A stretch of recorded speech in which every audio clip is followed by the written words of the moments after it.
Hello. तो आज हम देखेंगे फाइब्रोएडिनोमा। बराबर, बहुत ही सिंपल तरीके से।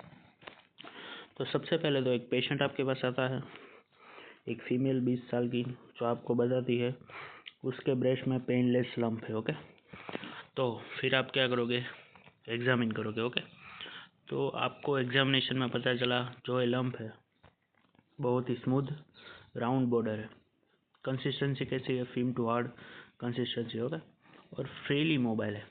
ओके, तो फाइब्रोएडिनोमा को दूसरा नाम देता है ब्रेस्ट माउस, क्योंकि वो चूहे की तरह फ्रीली मोबाइल होता है। ओके, तो ये सब आपने एग्जामिन किया और आप डॉक्टर थे इसलिए आप स्मार्ट ही हो गए।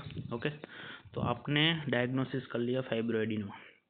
दूसरी भी कोई इन्वेस्टिगेशन आपने की, जैसे कि एफएनएसी, मेमोग्राफी। ओके, तो आपने डायग्नोसिस पे आ गए फाइब्रोएडिनोमा के। ओके, तो अब फाइब्रोएडिनोमा की आप ट्रीटमेंट कैसे करोगे। तो सबसे पहले तो फाइब्रोएडिनोमा जो होता है वो दो टाइप का होता है, एक इंट्राकैनालिकुलर और एक पेरिकैनालिकुलर। जो इंट्रा होता है वो डीपर होता है। ओके, इसलिए आपको जो इंसिजन लगाना है वो सब मेमोरी इंसिजन लगाना है। ओके, बाद में क्या करोगे, उसका एक्सीजन करोगे। ओके, जो पेरी होता है वो सुपरफिशियली होता है, तो पेरी एरियोलर इंसिजन से काम बन जाता है। ओके, तो इस तरह से आप फाइब्रोएडिनोमा का एक्सीजन करेंगे।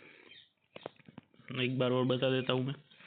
सबसे पहले कोई भी पेशेंट आपके पास आता है, मोस्टली यंग एडल्ट होता है। ओके, जो ओल्ड में होता है तो वो आप इस तरह से डायग्नोस नहीं कर सकते, पर यंग जो होती है फीमेल, उसमें आप इस तरह से डायग्नोस कर सकते हैं कि पेनलेस लंप होता है। ओके, और एकदम स्मूथ होता है, राउंड बॉर्डर होता है, और फेम टू हार्ड इनकन्सिस्टेंसी होता है।